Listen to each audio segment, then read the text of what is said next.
বিসমিল্লাহির রহমানির রহিম। আসসালামু আলাইকুম প্রিয় শিক্ষার্থী, তোমরা যারা 2025 সালের 26শে জুনে অনুষ্ঠিত হওয়া এইচএসসি পরীক্ষায় অংশগ্রহণ করতে চাও, তোমাদের জন্য এই শর্ট সাজেশন আমি দিচ্ছি হচ্ছে ইংরেজি প্রথম পত্র এবং দ্বিতীয় পত্রের। এখন ইংরেজি প্রথম পত্রের শর্ট সাজেশন হচ্ছে 1 নং প্রশ্নে তোমরা জানো আসে এমসিকিউ। সবচেয়ে ইম্পর্ট্যান্ট এমসিকিউগুলো কোন প্যাসেজ থেকে আসতে পারে, সম্ভাব্য প্যাসেজগুলো নিয়ে আমি এখন কথা বলবো।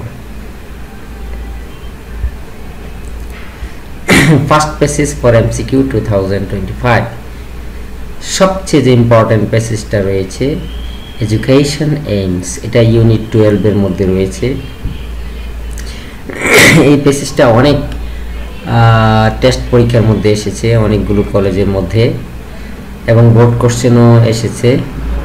কাজে এটা অনেক ইম্পর্ট্যান্ট। আরও বিভিন্ন সোর্স থেকে জানা যায় যে এই প্যাসেজটা অনেক important. Education gives us knowledge, এই প্যাসেজটা অনেক ইম্পর্ট্যান্ট, এটাও ইউনিট 12 থেকে এসেছে। অ্যাডোলসেন্স কনস্টিটিউটস, এটা ইউনিট 4। তারপর হচ্ছে Jerry unit 6, civic engagement unit 12।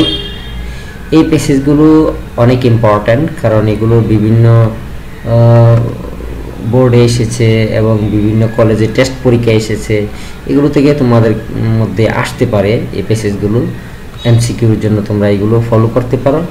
তারপর হচ্ছে আই হ্যাভ এ ড্রিম, এটা ইউনিট 2। তারপর লাস্ট হচ্ছে ড্রিমস হ্যাভ ফ্যাসিনেটেড, এই যে প্যাসেজটা এটাও ইউনিট 2 থেকে। এই প্যাসেজগুলো তোমাদের জন্য সবচেয়ে ইম্পর্ট্যান্ট এমসিকিউর ক্ষেত্রে। এটা হচ্ছে প্রথম passage, first passage for MCQ. এগুলো পড়লে তোমরা কমন পেতে পারো, কমন পাওয়ার একটা সম্ভাবনা রয়েছে। এগুলো ভালো করে পড়লে ইনশাল্লাহ কমন পাবে আশা করি। থ্যাংক ইউ, আল্লাহ হাফিজ।